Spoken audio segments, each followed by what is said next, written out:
Alors pour tourner, c'est plus ou moins le même principe que pour avancer. Donc nous allons dans pilotage, mbot générer le code pour démarrer. Nous nous fixons une condition d'attente, donc attendre jusqu'à le bouton pressé. Donc jusqu'à là, rien de différent. Nous allons chercher dans pilotage donc avancer à la vitesse 0. Et à la place de avancer, par exemple, on va mettre tourner à droite. On tourne pas, 50 on tourne doucement, 100 on tourne vite, 255 nous tournons très très vite. Donc si nous mettons 100, le problème c'est que lorsqu'on va démarrer le mbot, il va tourner en rond. Et il ne s'arrêtera jamais. Donc il va tourner en rond, tourner en rond, tourner en rond, tourner en rond tout le temps.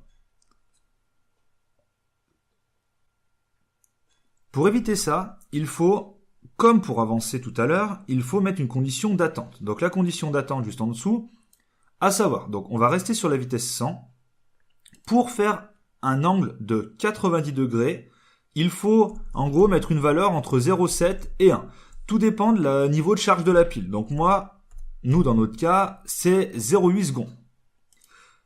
Nous avons le même problème que pour avancer, c'est-à-dire que si nous restons dans une configuration telle que celle-ci, on génère le code pour le rendre autonome, on attend d'appuyer sur le bouton, on tourne à droite pendant 0,8 secondes, mais nous n'avons pas d'action pour lui dire d'arrêter de tourner.